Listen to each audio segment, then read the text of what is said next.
はい、井上ゼミです。今回のテーマはですね、こちらになります。メンタルモデルということでね、今回はですね、メンタルモデルっていうお話をするんですけれども、今回はね、僕気合入ってるんですよ。めちゃくちゃ力が入ってます。で、それはなんでかっていうと、今回のね、このメンタルモデルの話をするまでに準備した期間ですね。これね、1年以上なんですよ。1年以上準備に時間をかけて、これようやく動画で配信できるということで、今回はですね、力が入っているし、嬉しくもあり楽しくもあるんですけれども、今回はですね、このメンタルモデルっていうね、こういったテーマのお話をしたいと思います。で、早速ですね、行きましょう。まずはですね、テキストの紹介ね。今回扱うテキストはこちらになります。今回ね、3冊あるんですけれども、これいずれもですね、遊佐美香子さんの本になります。で、いずれもね、違う人との共著なんですけれども、まずはこっちから行きましょう。僕のね、読んだ順番から行きますけれども、まずは遊佐美香子さんと天下四郎さんの書かれたザ・メンタルモデルっていうね、こういった本になります。はい。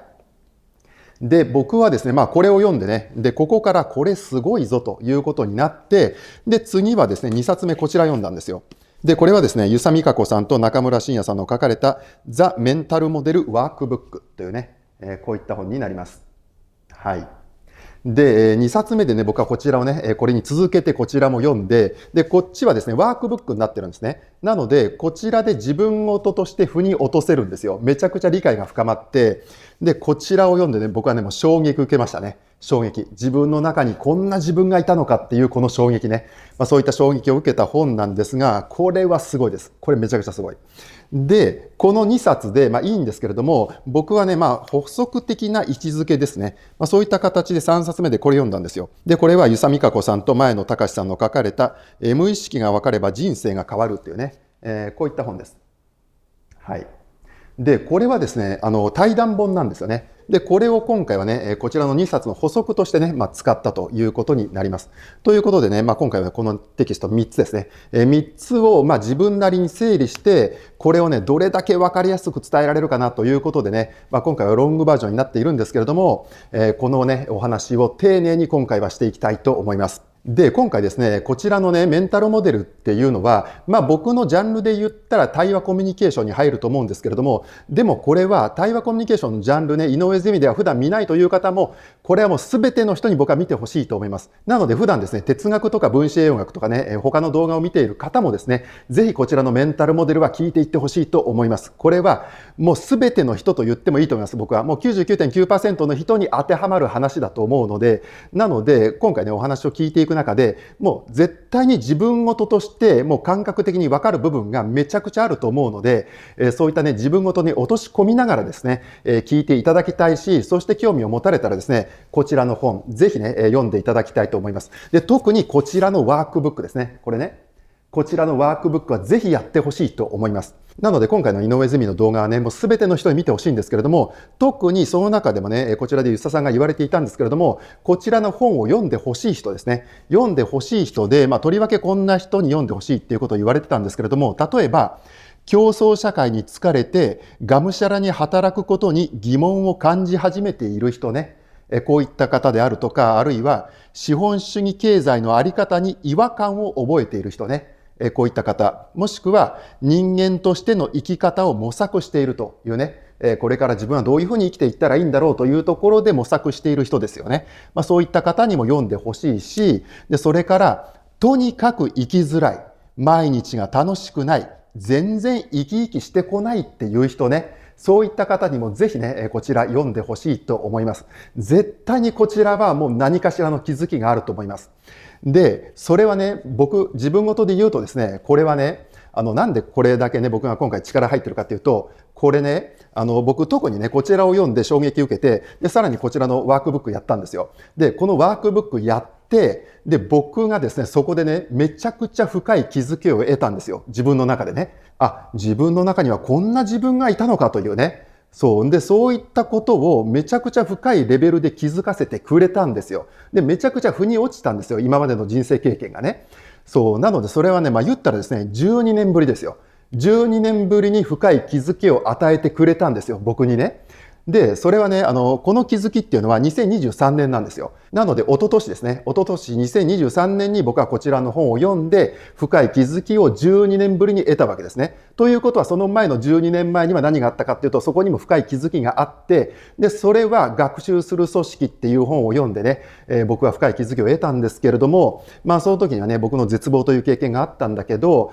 それ以来なんですよ。それ以来のめっちゃ深い気づきなんですよ。だからこれはね、もう絶対にこのね、井上ゼミでは紹介しようと思って、だけど、生半可なね、感じではやりたくなかったんで、準備に1年以上かかったということなんですよね。で、これはさっきも言いましたけれど、遊佐美香子さんの本で、このね、メンタルモデルっていうのも、正確にはね、ザがつくんですよ。ザ・メンタルモデルっていうことで、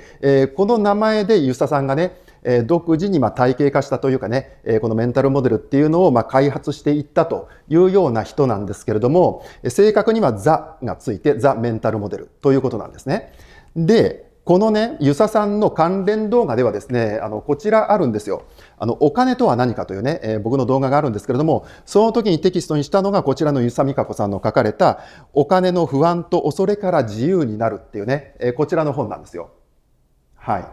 でね、これもめちゃくちゃいいです。これ分かりやすいです。もうぜひ皆さんこれ読んでください。お金に対しての不安とか恐れとかっていうものを少しでも抱いた方がいらっしゃったらぜひこっち読んでください。これはもう絶対おすすめね。そう。で、同時にこちらの動画もね、合わせてご覧いただきたいと思います。で、このね、お金のね、お金に関する本も、こちらも今回のこのメンタルモデルの本と関係してるんですよ。なので、特にですね、お金っていうね、身近な問題からですね、今回のね、お話を聞いていただくとですね、よりね、ストンというふうにね、理解できる部分が多いと思うので、ぜひですね、こちらの本とこちらの動画ね、ご覧いただきたいと思います。はい。で、今回のね、目次の紹介なんですけれども、今回は全部で4部構成でいきたいと思います。で、第1部、今回からの第1部は、適合の世界というね、こういったテーマでお話ししたいと思います。で、それから第2部ではですね、メンタルモデル。まさにね、今回のね、この革新ですよね。メンタルモデルっていうテーマなんですけれども、まさにこの革新のメンタルモデルって一体何なのかというね、このお話を第2部でしたいと思います。で、第3部ではですね、適合の世界から抜け出すということで、このね、今回第1部で扱う適合の世界っていうのが、私たちにいろんなね、問題ですね、こういったものを生じさせているような、現状の我々と言ってもいいでしょうね。そういった私たちが生きている世界が適合の世界というね、こういった世界なんですが、そこからどういうふうにしたら抜け出せるのかっていうね、そういった対処法ですよね。そういったところのお話をしたいと思います。で、最後にですね、第4部で自己の原理ということで、私たちにはですね、どういった原理が駆動しているのかっていうね、そういったお話をしてみたいと思います。ということで、今回はね、ロングバージョンになるんですけれども、これね、1話1話のテーマがめちゃくちゃ大事なので、ぜひですね、一つ一つね、丁寧にですね、皆さん理解していってほしいなと思います。ということで、早速いきたいんですけれども、今回は第1部、適合の世界の第1回目ということで、テーマは、不本意な現実が起こるわけということでね、この不本意な現実のお話に入っていきたいんですけれども、まずはですね、この不本意な現実ね、これどういうことかっていうと、これね、私たちのですね、日常生活ね、日常生活の日々の生活で、本当はこうなるはずじゃなかったとか、あるいはなんでいつもこうなっちゃうんだろうっていうことを感じたことってよくありません？これってもう繰り返したびたび感じますよね。なんでこうなっちゃうんだろうっていうね。本当はこうなるはずじゃなかったのになんでこうなっちゃうの？なんで自分だけこうなっちゃうのって。なんで私だけとかね。なんでいつもこうなっちゃうのみたいなね。そう、こういったことってよくありますよね。で、こういったものが不本意な現実なんですよ。だから私たちってこういった不本意な現実を日々体験しているわけですよね。何かしらの形でね。で、ここで私たちはですね、不本意な感覚っていうのを抱くわけですよね。だからそれは例えば失望したり違和感を抱いたり不快感ね、不快だなっていうふうに感じたり、あるいは痛みを感じたりするわけですよね。で、こういったものは全部不本意な感覚なわけね。で、これは私たちが、あれこうなるはずじゃなかったのになんでこうなっちゃうの？なんで自分だけ？なんでいつも私はこうなの？みたいなね。こういったことが不本意な現実として体験するたびに、こういった感覚が押し寄せてくるわけですよね。失望とか違和感とか不快感とか痛みがね。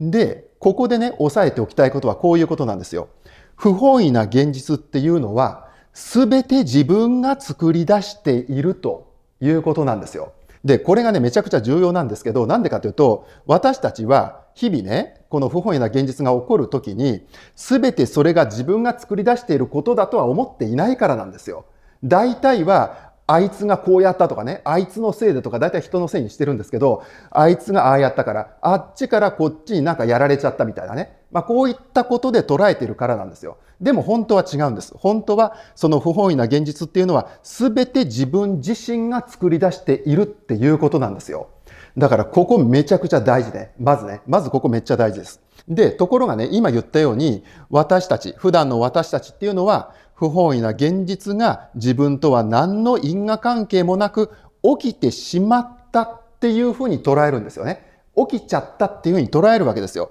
だから、なんかこう、交通事故とかね、なんか事故に遭った時みたいに自分に起こってしまったっていうふうな感じで捉えているっていうことなんですよ。だからその時にはね、被害者的で受け身的な立場から描写しているわけですね。この不本意な現実をね。不本意な現実が起きた時に起きちゃったとかなんか向こうからなんかされちゃったって感じで自分は被害者なんですよね。被害者的になんかされちゃったみたいな感じで捉えていて、で、しかも受け身でしょ？起きちゃったみたいな。自分はそうさせられちゃった、やられちゃったみたいな感じで受け身で捉えていると。そういう形で描写してるってことね。なので、外からやってくる、何か不本意な現実が外からやってくるというふうに錯覚して、懸命に外部に働きかけることをやるわけですね。だって問題は外にあるというふうに思い込んでますから、外からやられちゃったんだったら、その外に対して懸命に働きかけることをするわけですね。だからそこで私たちは大変だ大変だっていうふうに騒いで、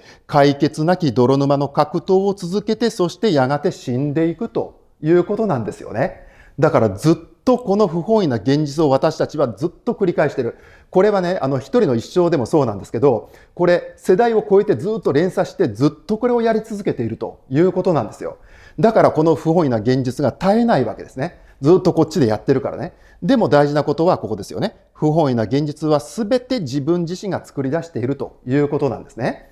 で、ここを押さえた上でね、次これいきたいんですけれども、この今言った不本意な現実が起こるわけね。なんでこういった現実が起こっちゃうかっていうと、それはね、その人の人生が恐れと不安にドライブされた分離の状態だからだということなんですよ。恐れと不安にドライブされた分離の状態。つまりこれが人生で起こるありとあらゆるトラブルや悩みの大元であるということなんですよ。だから僕らいろんなトラブルとか起こしたり、あるいはいろんな悩みを抱えていますよね。でもそれの大元は恐れと不安にドライブされた分離の状態だっていうことなんですよ。で、この分離の状態はね、こちらの動画ね、お金とは何かね、こちらのテキストね、お金とは何かの方で、こちらのね、詳しくお話ししてるんで、ぜひね、こちらも合わせて、ご覧いただきたいと思うんですけれども、こういったことが不本意な現実が起こるわけになってるわけですね。で、だけどね、それだったらだいたい気づきそうなもんでしょ？皆さんね。このことに気づきそうなもんなんだけれども、これ気がつかなかったですよね。で、それはなんでかっていうと、みんなそうだったからなんですよ。みんなこの状態にいたので、誰も気づかなかったっていうことなんですね。なので、ここで押さえておきたいことは、不本意な現実というのは、私たちが無自覚に内在化しているシステムから生み出されているということなんですよ。で、この不本意な現実が起こるときに、無自覚に内在化しているシステムのことを適合 OS、または適合 OS から生まれる適合の世界というふうに呼んでます。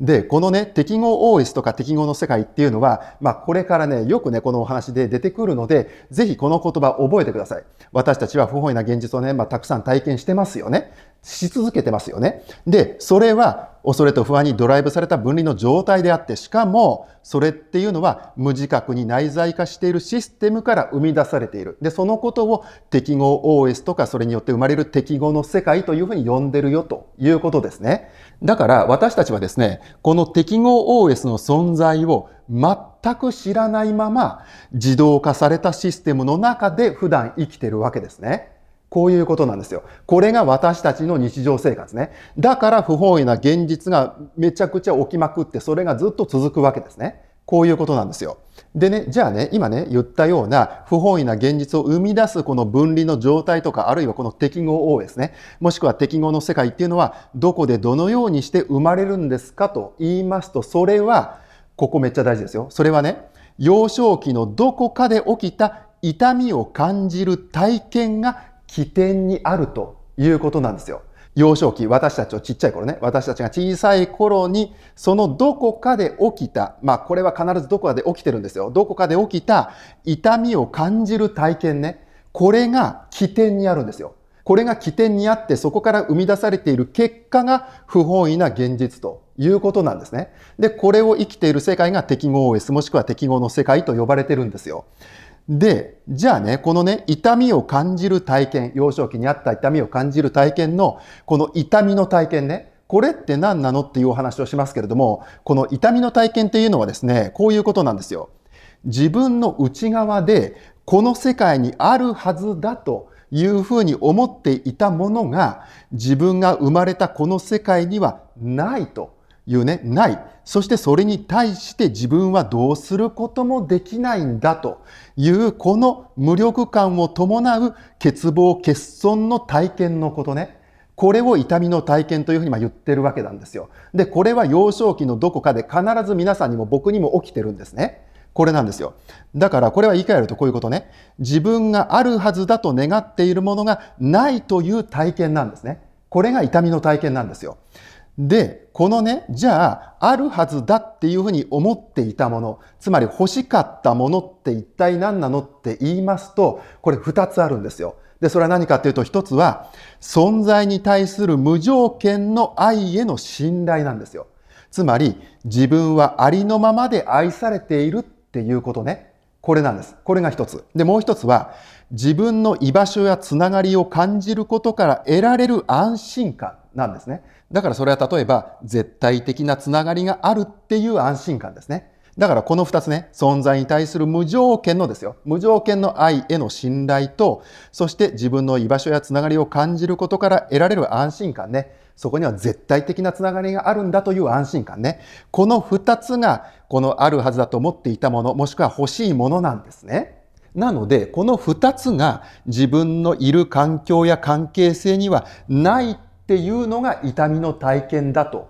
いうことなんですね。だからこのね、自分があるはずだっていうふうに願っていたもの、欲しかったものがないっていうことが痛みなんですよね。で、それに対してどうすることもできないという無力感を伴う欠乏欠損の体験なんですよ。それが痛みの体験ってことね。で、この痛みの体験をさっき言ったように幼少期のどこかで僕らは必ず経験しているはずなんですね。で、そこが起点となっていて、適合 OS というね、OS で駆動して適合の世界を繰り広げて、で、それは無自覚に内在化しているシステムなので、そこから生まれる不本意な現実っていうのは延々と繰り返されるということなんですよ。で、これを繰り返しまくったまま死んでいくということなんですね。で、これが大体の人がやっていることなんですよ。もう 99.9% と言っていいでしょうね。ほとんどの人がこれを生きているわけですよ。で、これを生き続けて、そして死ぬまでこれを生き続けているということですね。そう、なのでね、この不本意な現実と痛みの体験ね、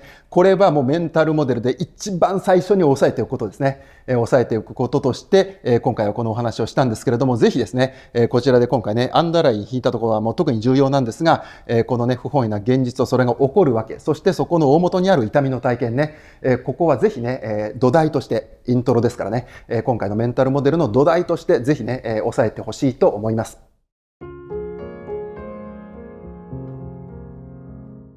はい。ということで今回はですね、第1部適合の世界の第1回目ということでね、不本意な現実が起こるわけっていうお話をしたんですけれども、ここでもう皆さん自分ごとになったでしょ？もう絶対にこれもう何回ももういくつも経験していると思うんですよ。皆さんね。不本意な現実ね。そう。で、これを体験しまくって、で、それっていうのは、ここですよね。被害者的で受け身的な立場からいつも描写して、で、外からやってくるんだと。問題は外からやってくるんだ。それが自分を苦しめているんだみたいなね、形で不本意な現実を体験しているわけですよね。で、それは、でも実は違う。実は、すべて不本意な現実は自分自身が作り出しているっていうことね。だけど、そういうふうには捉えていない。じゃあ、なんでその不本意な現実が起こっちゃうかっていうと、ここですよね。恐れと不安にドライブされた分離の状態であって、で、それは無自覚に内在化しているシステムなので気がつかないんですよね。誰も気がつかなかったんですよ。でも誰もがやっていたということね。これなんですよ。で、そこから生み出されているものを適合 OS、もしくはそこから生まれた世界を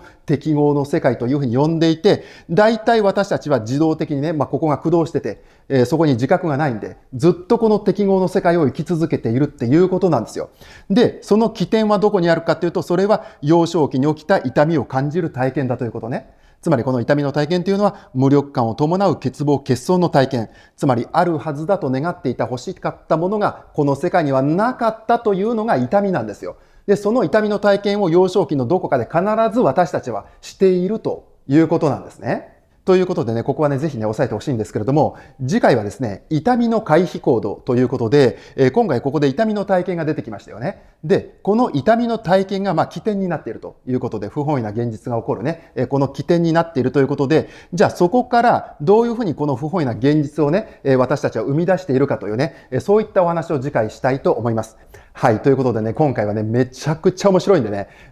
僕はね、もうだって1年間ですよ。1年間だからもうこちらの特にこの2冊かな。この2冊、このザ・メンタルモデルとこのザ・メンタルモデルワークブックね、もうこれ読みまくりましたからね。特にこっち。これはね、使う本でもあるんで、書き込む本でもあるんですよ。なので、もうこっちはもう使い倒しましたね。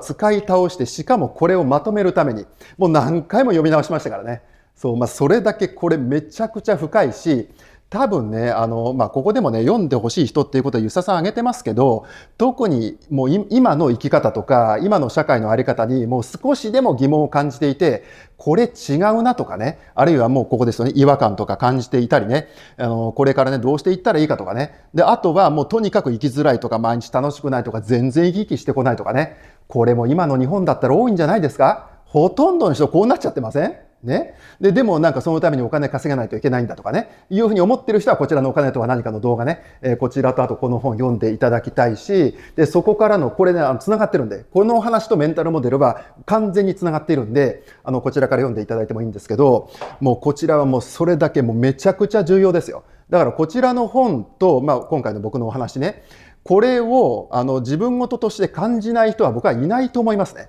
いないと思いますよ、おそらく。ほとんどの人、99.9% ね、ほとんどの人が、これ自分の体験として、わかると思います。そう、だから自分事としてこれをね、お話今回聞いていってほしいですし、あとはこちらね、自分事として、これ自分事になりますんでね、こっちはね、そう、ぜひこちらね、ワークブックやってほしいと思います。ということで、今回はね、僕もね、できるだけね、これを分かりやすく皆さんにね、お伝えするために、作り込みましたので、ぜひですね、最後まで聞いていってほしいと思います。ということで、今回は以上になります。じゃあ、またね。